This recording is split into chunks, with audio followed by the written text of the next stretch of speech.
மைய செய்தி என்னன்னா, நம்மை மறுரூபமாக்குகிற களம் எது?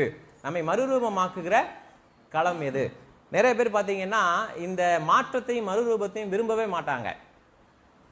அவங்க தேவனிடத்திலிருந்து எதையுமே பெற்றுக்கொள்ள முடியாது. மனம் திரும்புங்கள் இயேசு கிறிஸ்துவினுடைய முதல் பிரசங்கத்தின் முதல் வார்த்தை என்ன? மனம் மாறுங்கள், மனம் மாறுங்கள், பரலோக ராஜ்யம் சமீபமாக இருக்கிறது. மனம் மாற்றத்திற்கு உட்படாத எவரும் தேவனிடத்திலிருந்து எதையும் என்ன பண்ண முடியாது, பெற்றுக்கொள்ள முடியாது. ஆனால் அந்த மனமாற்றமும் மனம் மாற்றத்திற்கு பிற்பாடு வருகிற அந்த மறுரூபமும் தேவன் நமக்கு கொடையாக தருவது. தேவன் நமக்கு கொடையாக தருவது வெறும் மனநிலையில் மட்டும் உறுதி அல்ல, எல்லா விதத்திலும். வெறும் மனநிலையில் மட்டும் இல்ல, எல்லா விதத்திலையுமே. சரிதானா? அப்படின்னு நம்ம கொஞ்சம் சிந்திக்க போகிறோம். இப்போ நீங்க என்ன எடுத்துக்கலாம்? சங்கீதங்களின் புஸ்தகம் வாங்க.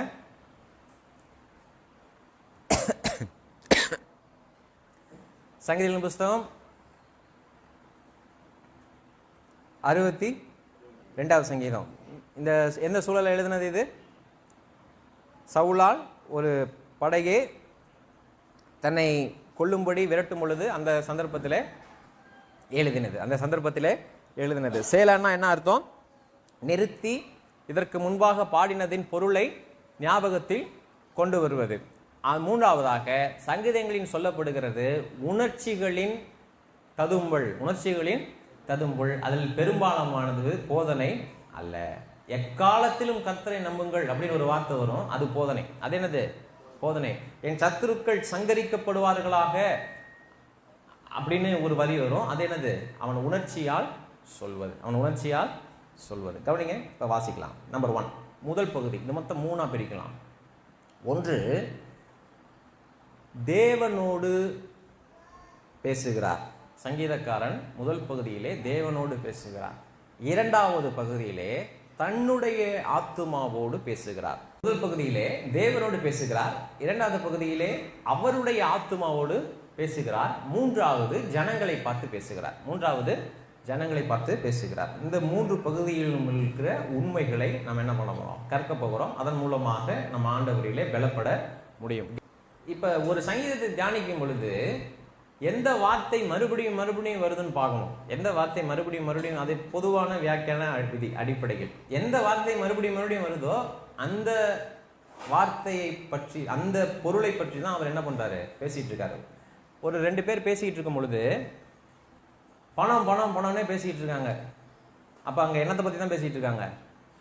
பணத்தை பத்தி தான் பேசிக்கிட்டு இருக்காங்க. இப்ப என்ன பண்ணனா, இங்க என்னன்னா தேவனையே, எல்லாம் சொல்லுங்க, தேவனையே. இந்த எபிரேய வார்த்தை ரொம்ப வித்தியாசமானது. அப்படின்னா இதை வேற விதத்துல மொழிபெயர்த்திருக்காங்க. எங்கெங்கெல்லாம் வருதுன்னு கவனிங்க. 1வது வசனத்துல வருது இல்லையா? தேவனையே, அங்க கோடு போட்டுங்க. இந்த சங்கீதத்தை மைய பொருள் இதுதான். தேவனல்ல தேவனையே. அடுத்தது இதற்கு ஒப்பான வார்த்தை அவரே. அங்க ஒரு கோடு போட்டுங்க. அடுத்து நீங்களே கண்டுபிடிங்க. 6வது வசனத்துல அவரே, 6வது வசனத்துல வருது இல்லையா? அவரே. 5வது வசனத்துல தேவனையே நோக்கி இருக்கா? தேவனையே நோக்கி. அடுத்தது 7 கடைசியில் தேவனுக்குள் இருக்கா? தேவனுக்குள். 8வது வசனத்துல எக்காலத்திலும் அவரை அங்க கூட போட்டுங்க. என்னங்க? சரி, அப்ப யாரை பத்தி தான் பேசுறாரு? God alone, not God alone. கர்த்தரையே, கடவுளும் அல்ல, தேவனும் அல்ல, தேவனையே. அப்ப முதலாவதாக இங்கு தேவனுடைய தனித்துவத்தை குறித்து பேசுகிறார். தன்னுடைய நம்பிக்கையினுடைய தனித்துவத்தை குறித்து பேசுகிறார். அது புரியணும்னா 2 ராஜாக்களின் புஸ்தகம் 17வது அதிகாரம் 41வது வசனம். அப்படியே கர்த்தருக்கு பயந்தும் தங்கள் விக்கிரகங்களை சேவித்தும் வந்தாங்க. அப்ப இவங்களுக்கு ரெண்டுமே, யாருக்கும் பயப்படுறாங்க? கர்த்தருக்கும் பயப்படுறாங்க. அப்புறம் எதுக்கும் பயப்படுறாங்க? விக்கிரகங்களுக்கும் பயப்படுறாங்க. சொல்ல புரியுதா? இது இன்னைக்கும் இருக்கு. எல்லாம் எதுவுமே புதுசு கிடையாது. இது கர்த்தரால் வந்தது அப்படின்னு பத்திரிக்கை அடிப்பாங்க. அப்புறம் முகூர்த்த டைம் எப்படி ஃபிக்ஸ் பண்ணுவாங்க? நல்ல நேரத்தில் ஃபிக்ஸ் பண்ணுவாங்க. நீங்கள் எல்லா விதத்திலையும் பார்க்கலாம். இன்னும் இந்த மாதிரி ஜனங்களால் சபை நிரம்பி இருக்கிறது. சபை நிரம்பி இருக்கிறது. என்ன பண்ணுவாங்கன்னு கேட்டிங்கன்னா, கர்த்தரே, அவரே, அவரையே, அவருக்குள் அப்படிலாம் இருக்கு இல்லையா? இது அவங்க வாழ்க்கையில் இருக்காது. இது அவங்க வாழ்க்கையில் இருக்காது. பணம் கொடுத்து வேலை வாங்கிடுவாங்க. பார்த்துங்க, பணம் கொடுத்து வேலை வாங்கிடுவாங்க. சாட்சி எப்படி சொல்லுவாங்க? கர்த்தர் எனக்கு என்ன பண்ணாரு, ஒரு நல்ல வேலையை தந்தாரு. அதையும் சேர்த்தே சொல்லுவாங்க. 5 லட்ச ரூபா கேட்டாங்க, அப்புறம் 4 லட்ச ரூபாய்க்கு ஒத்துக்கிட்டாங்க. ஆண்டவர் தான் அதை என்ன பண்ணாரு, செஞ்சாரு. நான் அதுக்குள்ளெல்லாம் நான் போகலை. ஆனால் இதில் இருக்கிற அடிப்படையான முரணை குறித்து கேள்வி எழுப்புறேன். இப்போ பணம் கொடுக்காம எப்படி நடக்கணும், அதுக்குள்ளெல்லாம் போகவே இல்லை. நான் சொல்கிறேன், வாழ்க்கையிலும் வார்த்தையிலும் இருக்கிற முரண். சரிதானா? அப்புறம் வீட்டினுடைய கிரக பிரவேசங்கள்ல அதெல்லாம் உங்களுக்கு தெரியும், சொல்லாமல்ல. கிறிஸ்தவத்துக்குள்ளேயும் கிறிஸ்தவத்தின் பெயராலும் சில மூட நம்பிக்கை வச்சிருப்பாங்க. என்னன்னா, கர்த்தரையே அதையும் தாண்டி என்ன பண்ணுவாங்க, கூட பாஸ்டையும் சேர்த்துக்குவாங்க. கூட என்ன பண்ணுவாங்க, பாஸ்டையும் சேர்த்துக்குவாங்க. கர்த்தரையே அப்படின்னு வச்சுட்டு கூட காணிக்கையும் சேர்த்துக்குவாங்க. காணிக்கை கொடுத்தா ஏதாவது என்ன பண்ணுவோம், நடக்கும். பாஸ்ட் வந்து போனார்னா என்ன பண்ணும், காட் அலோன் இல்லை, பாஸ்ட் வந்து ஜெபம் பண்ணிட்டு போனால் ஏதாவது நடக்கும். இப்போ கர்த்தரை வச்சுக்குவாங்க. அப்புறம் இன்னும் சரி, சர்ச்சைக்கு போகாதனால தான் இதெல்லாம் நடக்குது, சர்ச்சைக்கு போகாதனால தான் இதெல்லாம் நடக்குது போல இருக்கு. அது அந்த கிறிஸ்தவத்துக்குள்ளேயும் கர்த்தரோடு கூட சேர்த்து சில காரியங்களுக்கு என்ன பண்ணுவாங்க, பயப்படுவாங்க. அதை தான் அங்கே எழுதப்பட்டிருக்கு. அந்த ஜனங்கள் கர்த்தரையும் என்ன பண்ணாங்க, சேவித்தாங்க. அதே போல விக்கிரகங்களையும் என்ன பண்ணாங்க, சேவித்தாங்க. கவனிங்க, ஒரு குழந்தையை வந்து நீங்கள் நிறுத்துறோம். அந்த குழந்தையினுடைய தாய் உட்பட 5 பெண்களை எதிர்த்த மாதிரி நிறுத்துறோம். இப்போ இந்த குழந்தையை அச்சுறுத்துனீங்கன்னா கரெக்டாக இந்த குழந்தை எங்கே ஓடும், அந்த 5 பேர்த்து அம்மாட்ட தான் ஓடுங்க. கரெக்டாக அந்த 5 பேர்த்திட்ட கரெக்டாக அவங்க அம்மா யாரும் அங்கே கரெக்டாக ஓடும். இப்போ பிரச்சனை வரும் பொழுது நாம் எங்கே ஓடுகிறோம் அப்படிங்கிறது தான் எனக்கும் தேவனுக்கும் உறவு இருக்கா அப்படிங்கிறத என்ன பண்ணுதுங்க. பிரச்சனை வரும்பொழுது எங்கே ஓடுறோம், ஒரு கயிறு போய் கட்டிங்க, குழந்தை பாலை கக்கிக்கிட்டே இருக்கா, அதுக்கெல்லாம் எது சரிப்பட்டு வராது. உடனே போங்க, நான் சொல்ல இடத்துக்கு போங்க, என்ன பண்ணுங்க, ஒரு கயிறை கட்டிட்டு வந்துடுங்க. பேர் என்னது, பேர் பால் கயிறுன்னு சொல்லுவாங்க. பேர் என்னதுங்க, பால் கயிறுன்பாங்க. அப்புறம் ஜெபம்லாம் சரியாகாது. குழந்தைக்கு என்ன பண்ணுங்க, ஒரு கருப்பு பொட்டை எடுத்து என்ன பண்ணிடுங்க, மேலே எங்கேயும் பெயிண்ட் மாதிரி அடிச்சு விட்ருங்க. அப்புறம் சொல்லிக்கிட்டே இருப்பாங்க. சிலர் என்ன பண்ணுவாங்கன்னு கேட்டிங்கன்னா, அதெல்லாம் தள்ளிக்கிட்டே இருப்பாங்க. ஆனால் குழந்தைங்க உடம்பு சரியாக பெருசுனா உங்களுக்கு அதெல்லாம் ஞாபகம் வந்துடும், ஓ அதை பண்ணியிருக்கலாமோ அப்படின்னு. அப்போ இவங்களுக்குள்ளே இருக்கிற பயம் வரும் பொழுது தான் யாரை நாம் நம்புகிறோம், யாரை சேவிக்கிறோம் அப்படிங்கிறத நம்மளுக்கு பயம் என்ன பண்ணிடுங்க, காட்டி கொடுத்துரும். பிரச்சனைகளும் இடர்களும் துன்பங்களும் துயரங்களும் நெருக்கடியும் சோதனையும் தீமையும் நாம் யாரிடத்தில் ஓடுகிறோம் என்பதையும், யாரை தேடுகிறோம் என்பதையும், நாம் யாருடைய பிள்ளைகள் என்பதையும், யாரை சேவிக்கிறோம் என்பதையும் நமக்கு காட்டி கொடுத்து விடும். அதே உதாரணத்தை கொஞ்சம் மாற்றி சொல்றேன், கவனிங்க. நீங்க பக்கத்து வீட்டு குழந்தைய வாங்கிட்டு வரீங்க, அது உங்கள்கிட்ட நல்லா விளையாடுமா இல்லையா? நல்லா விளையாடும், நல்லா விளையாடும். சாக்லேட்லாம் கொடுத்து வாங்கிட்டு வரீங்க, அது ரொம்ப ஆசையாக அவங்கள்ட்ட வர சாக்லேட்லாம் சாப்பிடுது, நல்லா விளையாடுது, நல்லா விளையாடுது. இப்போ அந்த குழந்தைக்கு ஒரு பிரச்சனைனா அது எங்கே போகிறேன்னு அழுவோம், அவங்க அம்மாட்ட போகிறேன்னு அழுவோம். இதை வச்சு நம்ம புரிஞ்சுக்கலாம். ஏதோ சில சாக்லேட்டுக்காக சில பிஸ்கெட்டுக்காக நம்ம ஏசாமி கிட்ட வந்திருக்கலாம். ஆனால் பிரச்சனைனா எங்கே போகலாம், உண்மையாகவே நம்ம அம்மா எங்கேயோ நம்ம யார்கிட்ட உறவு இருக்கோ அங்கே போயிடுவாங்க. ரைட்டா? 2 விதத்திலே நீங்கள் இதை புரிந்து கொள்ளலாம். மெய்யாகவே ஒரு விசுவாசி துயரப்படும் பொழுது எங்கே ஓடுவான், அவன் ஆண்டவர்கிட்ட ஓடுவான். அவ்விசுவாசி துயரப்படும் பொழுது ஏதோ பிஸ்கெட்டு இனிக்கிற வரைக்கும் நல்லா இருக்கும், என்டர்டைனாக இருக்கிற வரைக்கும் நல்லா இருக்கும், எல்லாமே நல்லா இருக்கும். ஆனால் மெய்யாகவே ஒரு பிரச்சனை வரும்பொழுது அவங்க யாரை தேட ஆரம்பிச்சிடுவாங்க, ஏற்கனவே அவர்கள் எதிலே ஆறுதலை பெற்று அவர்கள் பழகினார்களோ, ஏற்கனவே எதிலே விடுதலையை பெற்று அவர்கள் பழகினார்களோ, ஏற்கனவே எதிலே அவர்களுக்கு இன்பம் கிடைத்ததோ அங்கே என்ன பண்ணிடுவாங்க, போயிடுவாங்க. அங்கே என்ன பண்ணிடுவாங்க? போயிடுவாங்க. ஆனால் இங்கே சங்கீதக்காரன் சொல்லுவது என்னன்னா, தேவனையே, என்னதுங்க, அந்த ஏங்கிற வார்த்தை நம்ம தேவனையே. இப்படி சொல்லும் பொழுது இவன் தனியே இருந்தானா? இல்லை. இவனால் படை திரட்ட முடியுமானா? முடியும். படை திரட்ட முடியுமா? முடியும். வாசிக்கலாம், கவனிங்க. தேவனையே நோக்கி என் ஆத்துமா அமர்ந்திருக்கு. வெறும் தேவனை நோக்கி அல்ல, தேவனையே நோக்கி. அதாவது ஏதாவது ஒரு சந்தர்ப்பத்திலே ஜெபத்தின் மீது ஒரு சலிப்பு எனக்கு ஏற்படும் பொழுது, ஏதோ ஒரு சந்தர்ப்பத்திலே என்னுடைய விசுவாசம் தளர்ந்து போகும் பொழுது, ஏதோ ஒரு சந்தர்ப்பத்திலே தேவன் மேலேயே எனக்கு ஒரு அதிருப்தி ஏற்படும் பொழுது, அவன் என்ன சொல்றான்னா, அப்பையும் கூட என்ன சொல்றான்னா, என் ஆத்துமா தேவனையே நோக்கி அமர்ந்திருக்கிறது. என் ஆத்துமா தேவனையே நோக்கி அமர்ந்திருக்கிறது. ஏதோ ஒத்தாசை வரும், கொஞ்சம் இதெல்லாம் மாறும் அப்படிங்கிறதுக்காக கிடையாது. அப்படி எல்லாருமே உட்காருவோம், நானும் உட்காருவோம், நாமும் உட்காருவோம். ஆனால் ஒரு குறிப்பிட்ட நேரத்துக்கு மேல எல்லாமே கை நழுவி போகும் பொழுது சொல்றாரு, தேவனையே நோக்கி என் ஆத்துமா அமர்ந்திருக்கிறது. அவரால் என் ரட்சிப்பு வரும். அவரே என் கண்மலையும் என் ரட்சிப்பும் என் உயர்ந்த அடைக்கலம் ஆனவர். நான் அதிகமாய் அசைக்கப்படுவேன். அப்படின்னா என்ன அர்த்தம்? கொஞ்சம் உள்ள ஆடுதா? ஆமா, உள்ள ஆடுது. பயம் இருக்கா? ஆமா இருக்கு. லேசா கலக்கம் இருக்கா? இருக்கு. ஆனால் இதெல்லாம் அவிசுவாசி மாதிரி என்ன மேற்கொள்றாது. நான் அதிகமாய் அசைக்கப்படுவதில்லை. நான் அதிகமாய் அசைக்கப்படுவேன். வருத்தம் இருக்கா? இருக்கு. எல்லாமே இருக்கு. சந்தேகம் வருதா? ஆமா, சந்தேகம் கூட வருது. ஆனால் நான் அதிகமாய் அசைக்கப்படுவது இல்லை. ரைட். நீங்கள் எதுவரைக்கும் ஒரு மனுஷனுக்கு தீங்கு செய்ய நினைப்பீர்கள், நீங்கள் அனைவரும் சங்கரிக்கப்படுவீர்கள், சாய்ந்த மதிலுக்கும் இடிந்த சுவருக்கும் ஒப்பாவீர்கள். அவனுடைய மேன்மையிலிருந்து அவனை தள்ளும்படிக்கே அவர்கள் ஆலோசனை பண்ணி அபத்தம் பேச விரும்புகிறார்கள். தங்கள் வாயினால் ஆசீர்வதித்து தங்கள் உள்ளத்தில் என்ன பண்றாங்க?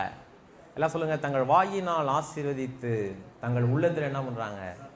அப்படிப்பட்ட நபர்களால் தாவீது சூழப்பட்டிருந்தார். இப்ப அவர் என்ன பேசுறாரு? இப்ப இதை நம்ம போதனைக்கு எடுத்துக்கலாமா? தேவ ஜனங்களே, உங்களுடைய பிரச்சனைகளை கர்த்தர், உங்களுக்கு பிரச்சனை காரணமா இருக்கிறவங்களை கர்த்தர் சங்கரிப்பார், அப்படி சொல்லலாமா? பைபிள்ல இருக்கு. ஆனால் இது போதனை அல்ல. பைபிள்ல இருக்கிறது என்ன கிடையாது, இது போதனை கிடையாது. அதை ஸ்கிப் பண்ணுவோம். அதை என்ன பண்ணுவோம்? ஸ்கிப் பண்ணுவோம். கவனிங்க. இரண்டாவது, என் ஆத்துமாவே தேவனையே நோக்கி அமர்ந்திரு, நான் நம்புகிறது அவராலே வரும். அவரே என் கண்மலையும் என் ரட்சிப்பும் என் உயர்ந்த அடைக்கலமானவர், நான் அசைக்கப்படுவதில்லை. இப்போ இந்த ரெண்டுமே ஒன்னா இருக்கா? 5வது வசனமோ 6வது வசனமோ 1வது வசனம் 2வது வசனம் மாதிரியே இருக்கா? அப்படிதானே தோணுது. இப்ப ஏன் எழுதுனதே எழுதுறாரு? ஒரு அவசரத்தில் எழுதிட்டாருங்க அப்படியா? பைபிள்ல நமக்கு புரியாததை விட்டுருவோம். அந்த சேலாங்கிற வார்த்தை ஏன் விடுறோம்? அது தேவையில்லாமல் வந்துருச்சிங்க பைபிள்ல, அப்படிங்கிறனால விட்டுறோம். சரி, ரைட். இப்போ ஒன்றுக்கும் மேற்பட்ட தடவை ஒரே வசனத்தை மறுபடியும் எழுதும் பொழுது நம்மளுடைய மனதில் வர்றது என்ன? டக்குன்னு அதை கடந்து போயிடுவோம். டக்குன்னு அதை கடந்து ஏற்கனவே இதை சொல்லியிருக்காருல்ல அப்படின்ட்டு. கவனிங்க, எங்க வித்தியாசம் வருது? முதல் வசனத்தில் தேவன்கிட்ட பேசுறாரு. முதல் வசனத்தை யார்கிட்ட பேசுறாரு? என் ஆத்துமா தேவனை நோக்கி அமர்ந்திருக்கிறது. என் ஆத்துமா தேவனை நோக்கி, அவரால் என் ரட்சிப்பு வரும்.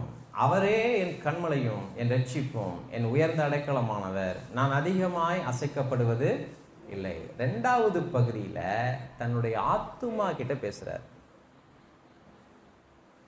கிளியரா? இதுவரைக்கும் புரிஞ்சவங்க கரங்களை வைத்துங்க. 2வது பகுதியில யார்கிட்ட பேசுறாரு? என் ஆத்துமாவே தேவனையே நோக்கி எந்திரிச்சிடாத. வேற மாதிரி இப்ப யோசிக்க ஆரம்பிச்சிட்ட. இப்ப யார்கிட்ட பேசுறாரு? அவருடைய சொந்த ஆத்துமா கிட்டயே பேசுறாரு. நான் இப்ப முதல்ல சீக்கிரம் முடிச்சிட்டேன் இல்லையா? இந்த 2வது பகுதியிலையும் கொஞ்சம் கவனத்தையும் அதிக கவனத்தையும் 3வது பகுதியிலையும் காட்ட விரும்புறேன். சரிதானா? இப்ப 2வது பகுதியில உங்களுக்கு கவனம் வைங்க. நம்ம என்ன நினைச்சுக்கிறோம்? பெரும்பாலும் நாம் தேவனிடத்திலே பேசுவதுதான் ஜெபம் அப்படின்னு நினைச்சுக்கிறோம். ஆனா என்னன்னா, நீங்க ஜெபத்துல உட்கார்ந்து உங்ககிட்டயே பேசலாம், உங்ககிட்டயே பேசலாம். என்னங்க நீங்கள் சொல்கிறது வித்தியாசமாக இருக்கே அப்படின்னு நீங்கள் நினைக்க வேண்டாம்.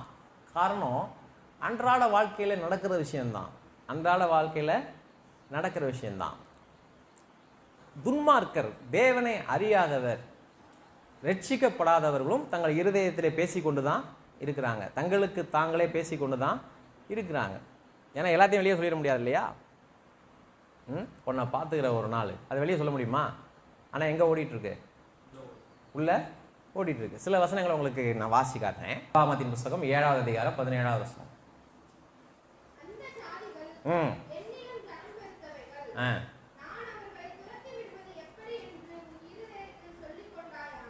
கவனிங்க, இஸ்ரவேல் ஜனங்கள் நடந்து போகும் பொழுது, கானான் வழியாக போகும் பொழுது, பலமுள்ள ஜனக்கூட்டத்தையும் நாட்டு மக்களையும் போர்ப்படையும் அவங்க சந்திக்கிறாங்க. அப்படி சந்திக்கும் பொழுது டக்குன்னு இவங்க இருதயத்தில் என்ன பேசுவாங்களாம்? ஐயோ, இவ்வளோ ரொம்ப நம்மளை விட பலசாலிகளாக இருக்கிறாங்களே, இவங்களை எப்படி தோக்கடிக்கிறது? அப்போ ஒரு பிரச்சனையை சந்திச்சிங்கன்னா ஃபஸ்ட்டு உங்கள் மனசில் நீங்கள் தான் பேசிப்பீங்க. என்ன பேசுவீங்க? ஐயோ, இப்போ என்ன பண்ணுறதுன்னு தெரியலையே. பேசுகிறோமா இல்லையா? ஐயோ, நல்லா மாட்டினோமே, நல்லா மாட்டினோமே, ஐயோ நான் என்ன பண்ண போகிறேன், ஐயோ இதை எப்படி தாங்க போகிறேன், இதை எப்படி சமாளிக்க போகிறேன், இதெல்லாம் நமக்குள்ளேயே பேசிக்கிறோமா இல்லையா? நமக்குள்ளேயே பேசிக்கிறோமா இல்லையா? அப்போ இது ஒன்றும் புதுசு கிடையாது. நமக்குள்ளேயே என்ன பண்ணுறோம்? பேசிக்கிறோம். 8:17 வாசிங்க. அதே உபாகமம் 8:17 வாசிங்க.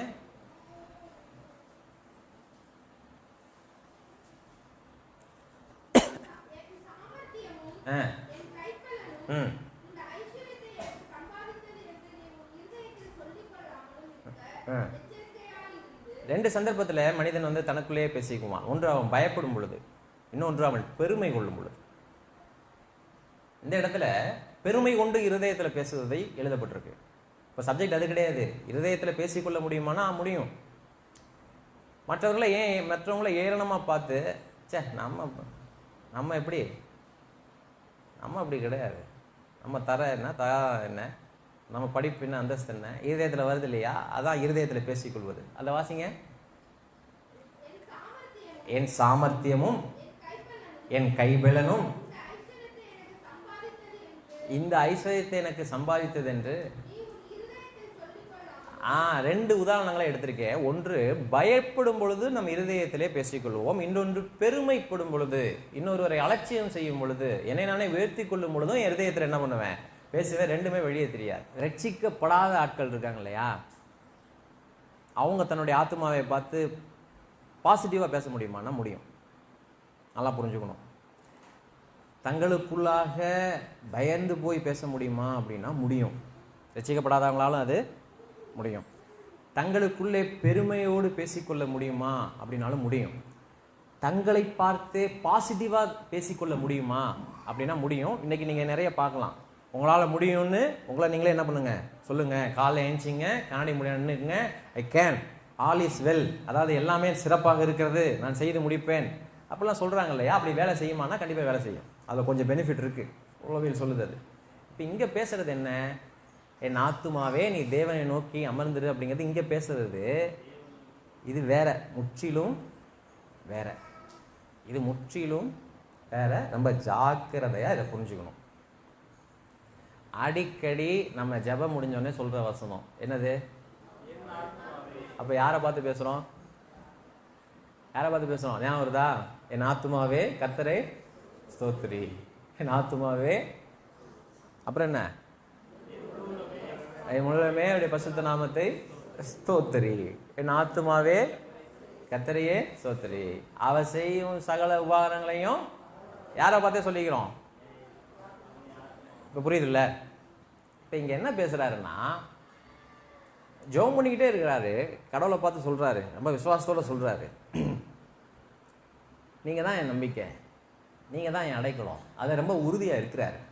அப்படி இருக்கும் பொழுதே எல்லை மீறின பயம், எல்லை மீறின கலக்கம், எல்லை மீறின துன்பம், எல்லை மீறின மன அழுத்தம் அப்படி உயர்ந்துக்கிட்டே போகுது.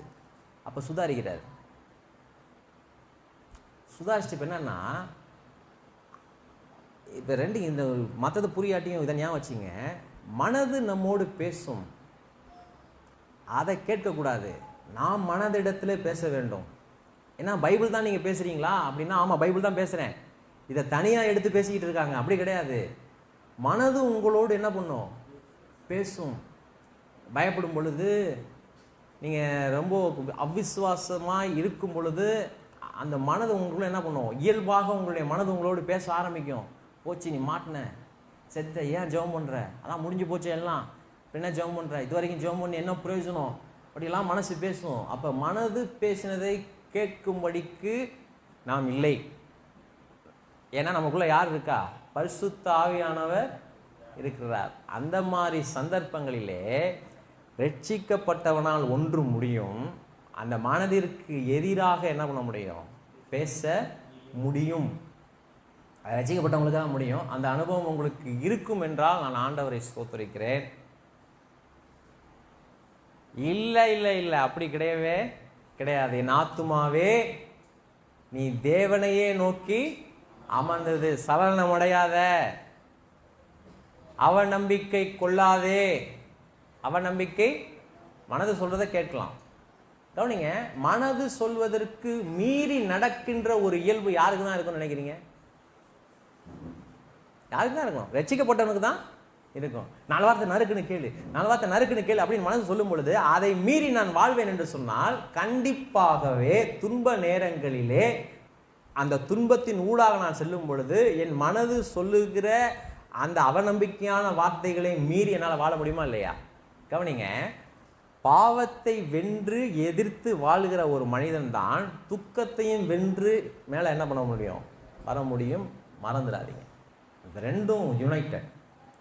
பாவத்திற்கு நோ சொல்லி அந்த இயல்பான உணர்வுகளை, பொருளாசையை, பெருமையை, இதுக்கெல்லாம் நோ சொல்லி பழகின ஒரு ஆள் தான் கடைசியிலே அவனை துன்பம் ஆட்கொள்ளும் பொழுது, அவநம்பிக்கை ஆட்கொள்ளும் பொழுது, இடர்கள் ஆட்கொள்ளும் பொழுது, பலவீனம் ஆட்கொள்ளும் பொழுது, சோர்வு ஆட்கொள்ளும் பொழுது அதற்கும் எதிராக வினை புரிய முடியும் அவனால். அதற்கு எதிராக வினை. நான் உளவியல் பேசல, பரிசுத்த ஆவியானவர் உள்ள இருக்கிறார். அந்த துக்கத்திலே அவனை அடிப்பணி என்ன பண்ண மாட்டாரு? விட மாட்டார். அதான் சொல்றான், அசைக்கப்படுறேன் தான். அதனால தான் சொல்றான், ஒரு இடத்துல நான் அசைக்கப்படுவதில்லைங்கிறான், இந்த இடத்துல சொல்றான் நான் அதிகமாக அசைக்கப்படுவது இல்லை. இங்க சொல்றாரு, என் ஆத்துமாவே நீ மறுபடியும் என்ன பண்ணு? தேவனை நோக்கி என்ன பண்ணு? ஆமா, அந்த முதல்ல நடக்கிற ஜெபம் இயல்பாக நடக்கின்றது. இரண்டாவது, தன் ஆத்துமாவோடு அவன் பேசும் பொழுது இயல்பை மீறி அவன் ஆத்துமாட்ட பேசுறான். இல்ல இல்ல, ஆத்துமா பார்த்து சொல்றான், இல்ல இல்ல நீ எந்திரிச்சிடாத, மறுபடியும் யாரை நோக்கி அமர்ந்துரு, சவுளை ஒழிச்சு கட்டுறேன் பாரு அப்படின்னு நினைக்காத. சவுல் அபிஷேகம் பண்ணப்பட்டவன்னா நானும் அபிஷேகம் பண்ணப்பட்டவன் தான். சவுல் ராஜானா நானும் யாரு? ராஜாதான். ஒழிச்சு கட்டுறேன் பாரு, கர்த்தரின் பக்கத்துல இருக்கிறாரு பாரு அப்படின்னு ஆத்துமா சொல்லுது. இல்ல இல்ல இல்ல, நீ யாரே நம்பிரு, கர்த்தரையே நம்பிரு. யாரையே தூக்கி போட்டான் ஆத்துமா என்ன சொல்லுது? நீ கோலியாத்தையே தூக்கி போட்ட ஆள் இல்லையா?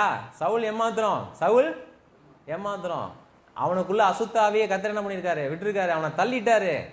கூட இருக்கவங்கலாம் சொல்றாங்க, இல்ல படை திரட்டி போலாம் அப்படிங்கிறாங்க, உன்னோட பராக்கிரமசாலிகள் இருக்காங்க. ஆனா சொல்றான், இல்ல இல்ல, ஆத்துமா பார்த்து சொல்றான், இல்ல இல்ல இல்ல, நீ ராங்கா யோசிக்கிற, நீ என்ன பண்ற? ராங்கா யோசிக்கிற. என் ஆத்துமாவே நீ கர்த்தரையே நோக்கி. எத்தனை பேர் ஜெபத்துல இயல்பான கட்டத்தை நீங்கள் மீறி நடக்கும் பொழுது, அவிசுவாசமான நம்பிக்கை வரும் பொழுது, ஒருவேளை இன்னைக்கு கத்துக்கிட்டா கூட உங்க ஆத்துமா பார்த்து எத்தனை பேர் பேச போறீங்க?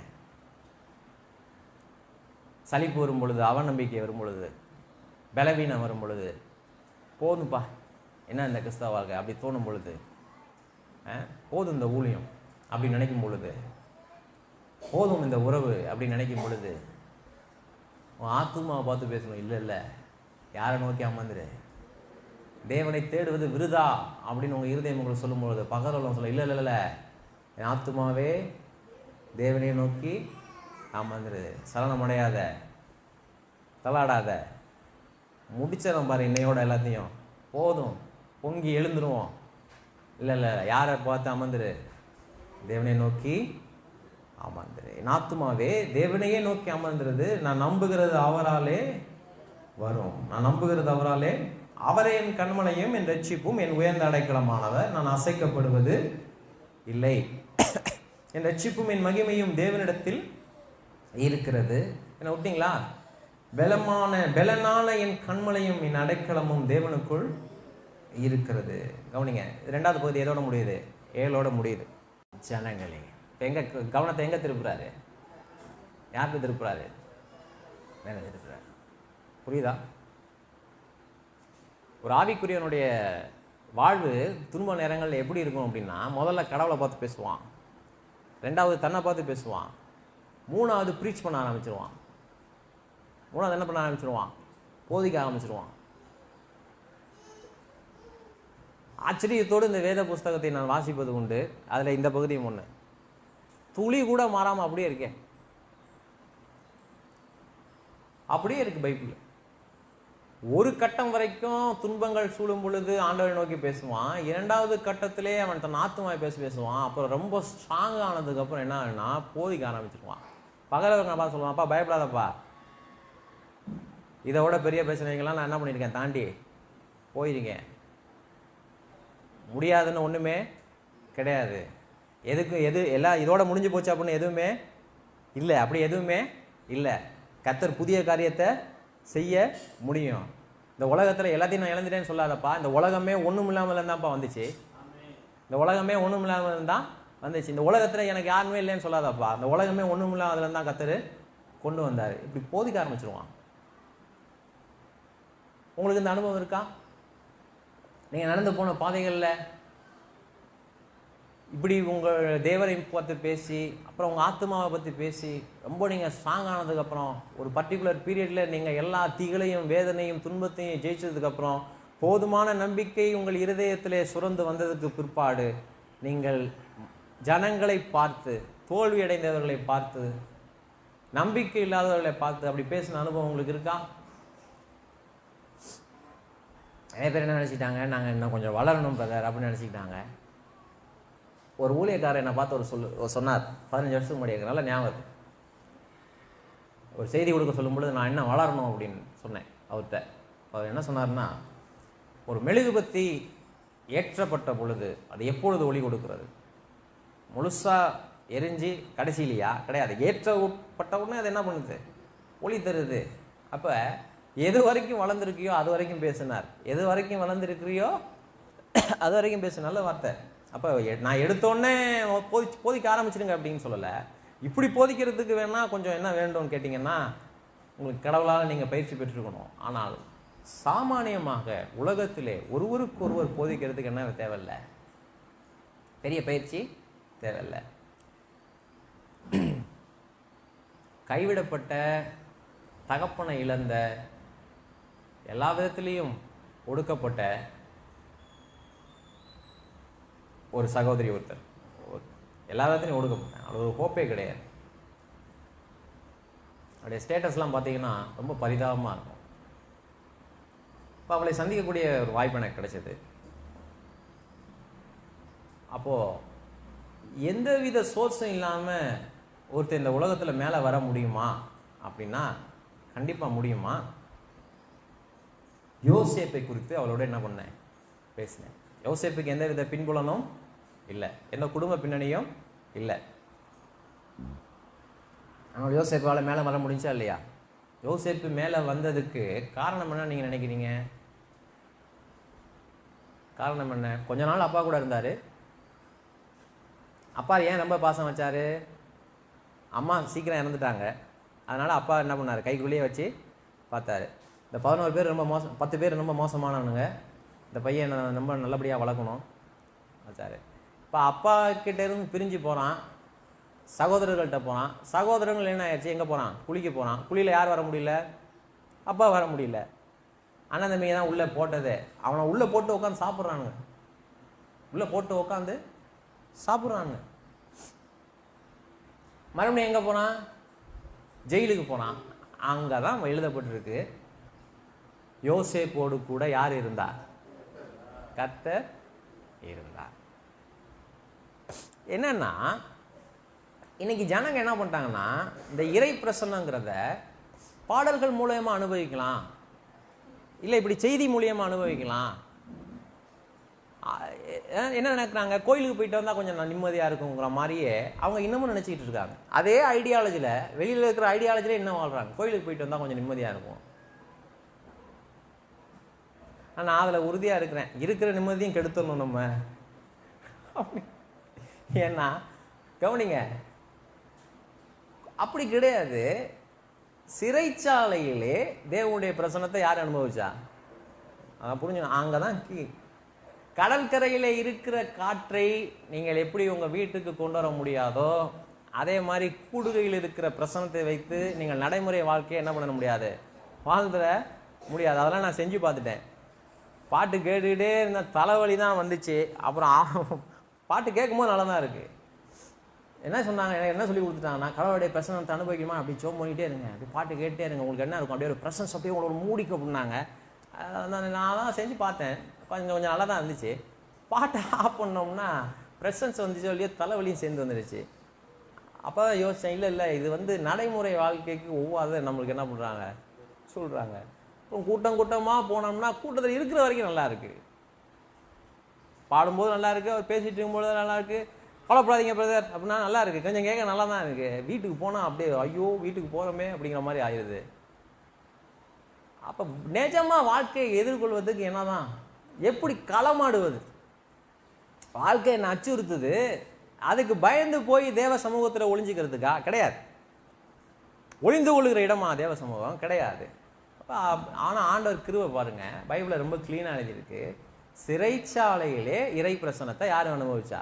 அப்பா வர முடியல, அம்மா வர முடியல, அண்ணன் தம்பிங்க வர முடியல. ஆனால் யார் கூட இருந்தா?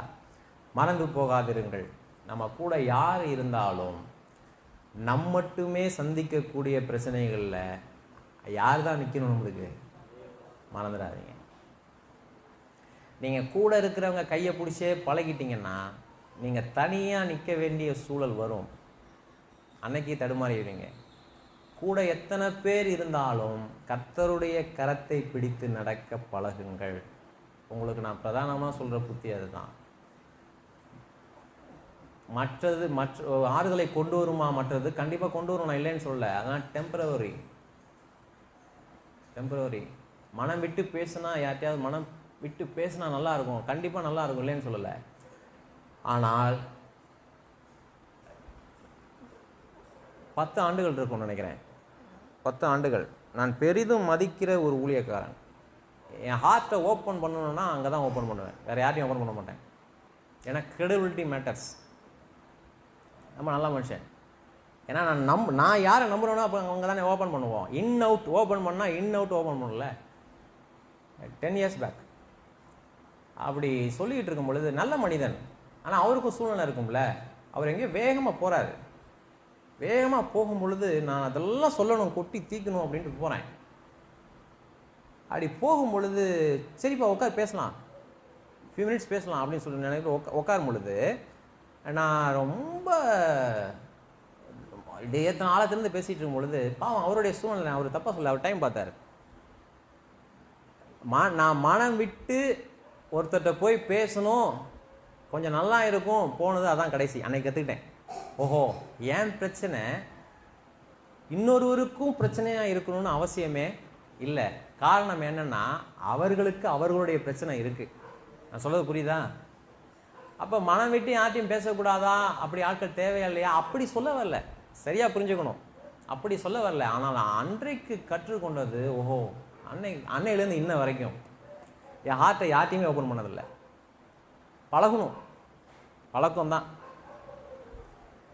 அன்னைக்கு படியை விட்டு இறங்கும் பொழுது ஒரு தீர்மானம் எடுத்தேன், இனி நான் நெருக்கப்பட்டால் எங்கே ஓடுவேன்? தேவனுடைய சன்னிதானத்துக்கு ஓடுவேன். எங்கே போனாலும் நான் முதல்ல கண்டுபிடிக்கிற ஒரு இடம் என்ன தெரியுமா? Prayer spot. பசங்க, இந்த சின்ன பசங்க இந்த யூத் மீட்டிங் நடக்கும் பொழுது சரியாக கவனிக்க மாட்டானுங்க, அதனால் இவங்க டிஸ்ட்ராக்ஷனே இருக்கக்கூடாதுன்னு சொல்லிட்டு போய் காட்டுக்குள்ளே கொண்டு போய் யூத் மீட்டிங் நடத்துவாங்க 3 நாள் 2 நாள்னு. இவங்க என்ன பண்ணுவாங்கன்னு கேட்டிங்கன்னா, அந்த இடத்துல போனை வச்சுக்கிட்டு இப்படியே போவானுங்க, எந்த இடத்துல டவர் கிடைக்குன்னு பார்க்கறதுக்கு. இவன் இறங்கின உடனே முதல் வேலை என்னன்னா அந்த ஹாட்ஸ்பாட்டை கண்டுபிடிக்கிறது தான் அவனுடைய வேலை.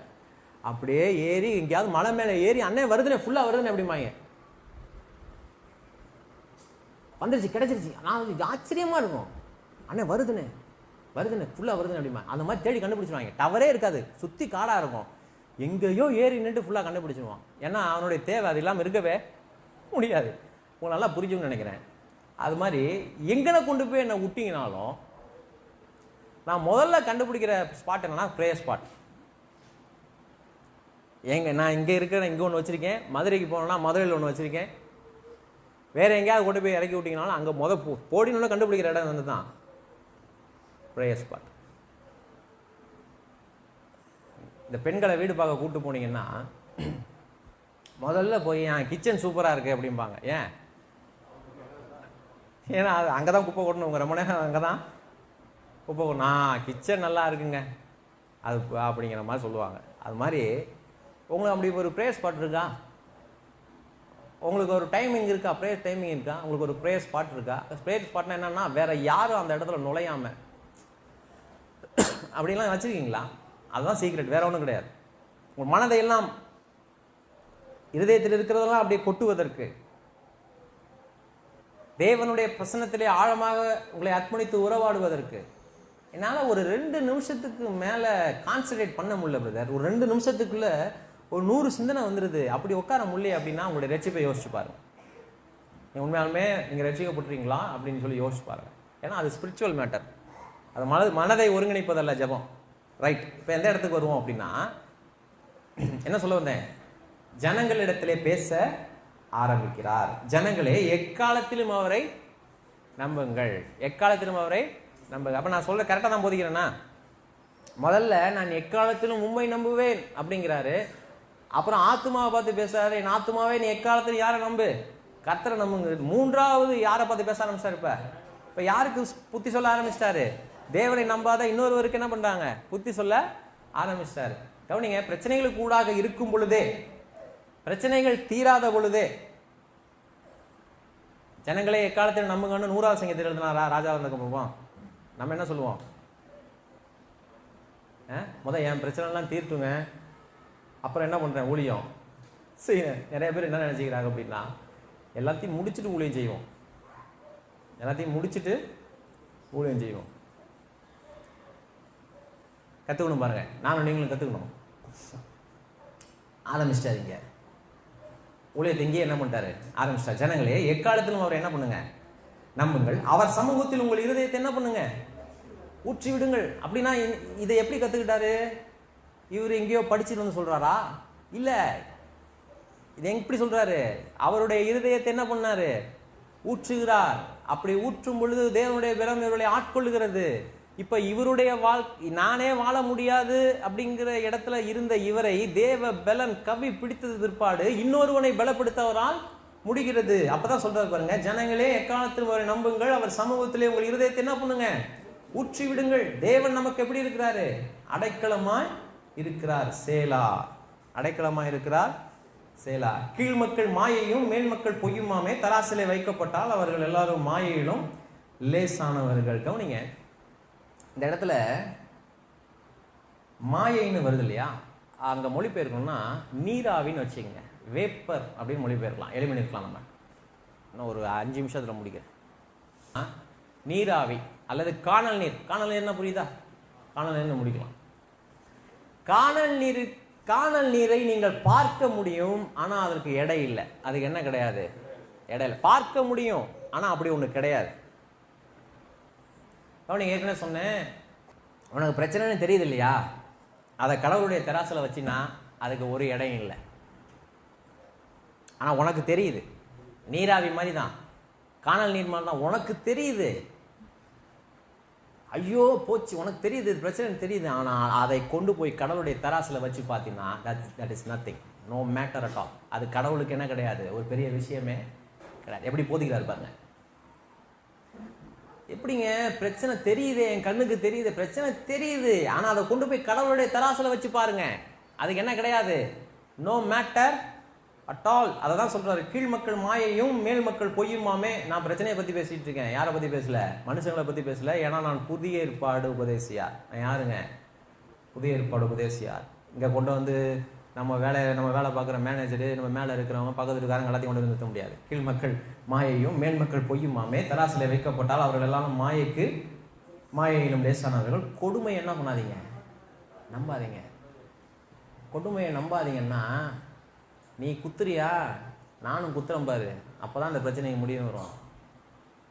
நீ பேசுறியா நானும் பேசுகிறேன் பாரு, நான் யாரும் உனக்கு காட்டுறேன் பாரு, அப்போதான் என்ன வரும், இதுக்கு ஒரு முடிவு வரும்.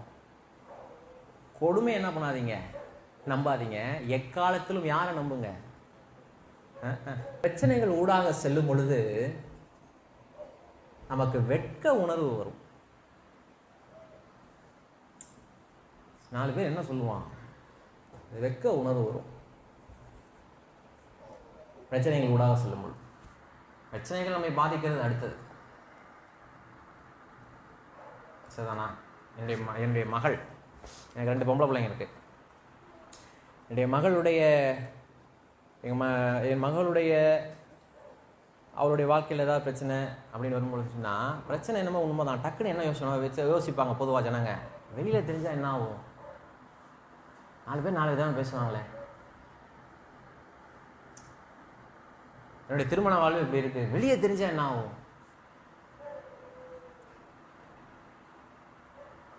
என்னுடைய ஹெல்த்தில் இப்படி ஒரு பிரச்சனை இருக்கு, வெளியே தெரிஞ்சா என்ன ஆகும், என்ன பேசுவாங்க. அதுதான் பிரச்சனையை விடவும் பிரச்சனை இன்னொருவரால் எப்படி பார்க்கப்படும் அப்படிங்கிறது தான் என்னதுங்க, அதுதான் மனுஷனை உழுக்கும்.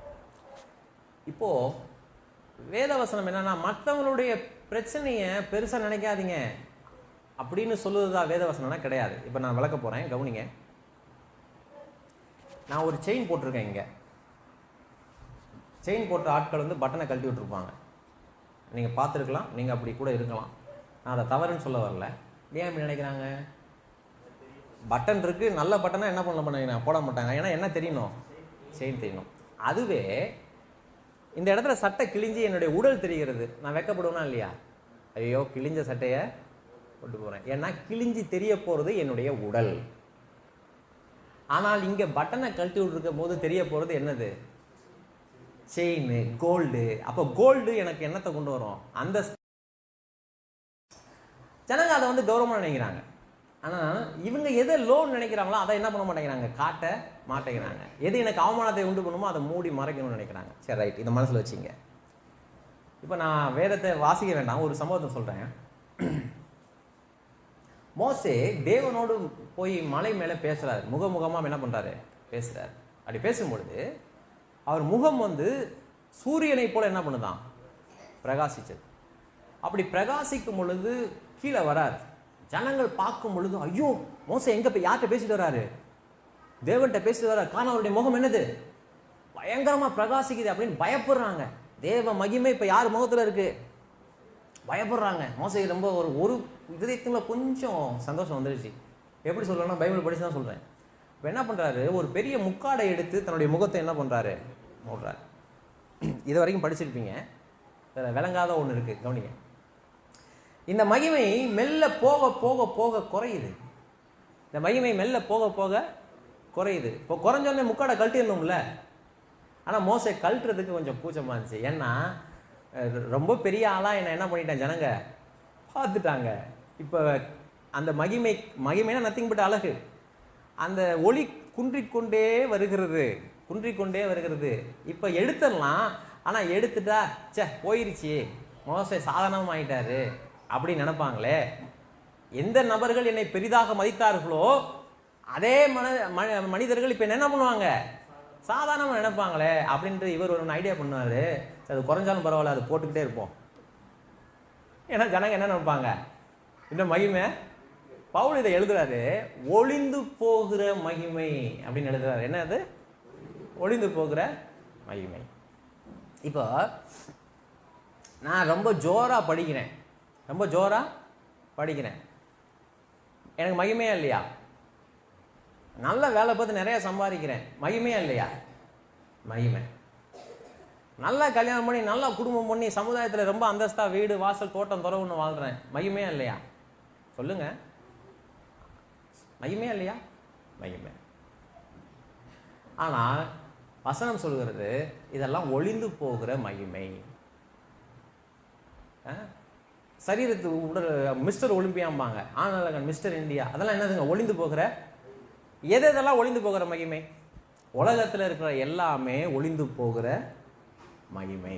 உலகத்தில் இருக்கிற எல்லாமே ஒளிந்து போகிற மகிமை. அப்போ என்னைக்காவது ஒரு நாள் ஜனங்கள் அவ மகிமையை பார்த்து தான் ஆகணும். ஒளிந்து போகிற மகிமை. இப்போ பவுல் என்ன சொல்றாரு கவனிங்க. 2 கொரிந்தியர் புஸ்தகம் 4வது அதிகாரம் 1வது வசனம். இது வரைக்கும் வாசிங்க. இப்படிப்பட்ட ஊழியத்தை உடையவர்களாகிய நாங்கள் இரக்கம் பெற்றிருப்பதால், இப்போ சப்ஜெக்ட் என்ன பார்த்துட்டு இருக்கோம்? சோர்ந்து போகாமல் வாழ்வது எப்படி. பவுல் என்ன சொல்றாரு? இப்படிப்பட்ட ஊழியத்தை உடையவர்களாகிய நாங்கள் இரக்கம் பெற்றிருப்பதால் என்ன கிடையாது? சோர்ந்து போகிறது இல்லை. சோர்ந்து போகிறது இல்லை.